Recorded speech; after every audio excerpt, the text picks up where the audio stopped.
ബാഴ്സലോണയാണോ real Madrid ആണോ L ക്ലാസിക്കോയിൽ മികച്ച പ്രകടനം കാഴ്ചവെച്ച ക്ലബ് ഏതാ? നമുക്കൊന്ന് പരിശോധിക്കാം. അപ്പോൾ എപ്പോഴും ഈ റയൽ മാഡ്രിഡും ബാഴ്സലോണയും തമ്മിൽ കളി വരിക എന്ന് പറഞ്ഞാൽ അതൊരു അഭിമാന പോരാട്ടമാണല്ലേ. ഫാൻസിനെ സംബന്ധിച്ചിടത്തോളം കളിക്കാരും ഒട്ടും മോശമല്ല, അടിക്ക് തിരിച്ചടി എന്നുള്ള നയത്തിലാണ് കളിക്കാരും. അപ്പൊ നമുക്ക് പരിശോധിക്കാം. 108 കളികളിൽ റയൽ മാഡ്രിഡ് ജയിച്ചപ്പോൾ 106 കളികളിലാണ് ബാഴ്സലോണക്ക് വിജയം സ്വന്തമാക്കാൻ പറ്റിയത്. ടോട്ടൽ 442 ഗോളുകളാണ് എൽ ക്ലാസിക്കോയിൽ റയൽ മാഡ്രിഡ് ബാഴ്സക്കെതിരെ അടിച്ചുകൂട്ടിയപ്പോൾ ബാഴ്സലോണ റയലിനെതിരെ അടിച്ചത് 436 ഗോളുകളാണ്.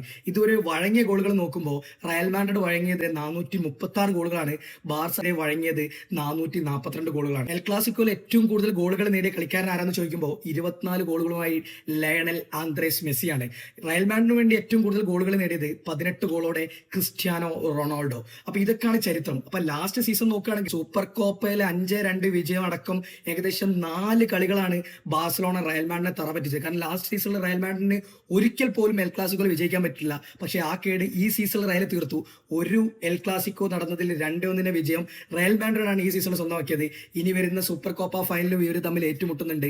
അപ്പം ഇനി വിജയം ആർക്കിപ്പം നമുക്ക് നോക്കാം. ഇത് കൂടാതെ തന്നെ റയൽ മാഡ്രിഡിന്റെ ഏറ്റവും മികച്ച വിജയം എന്ന് പറഞ്ഞാൽ 11-1 1943 ബാഴ്സലോണയുടെ ഏറ്റവും വലിയ വിജയം എന്ന് പറഞ്ഞാൽ 7-2 1950. അപ്പൊ നിങ്ങൾക്ക് ഇതിൽ ഈ ഒരു കണക്കിലൂടെ മനസ്സിലായിട്ടുണ്ടാവും ആരാണ് എൽ ക്ലാസിക്കോയിലെ ഏറ്റവും മികച്ച പ്രകടനം ഇതുവരെ ആ ഒരു ഹിസ്റ്ററി നോക്കുമ്പോൾ കാഴ്ചവെച്ചതെന്ന്.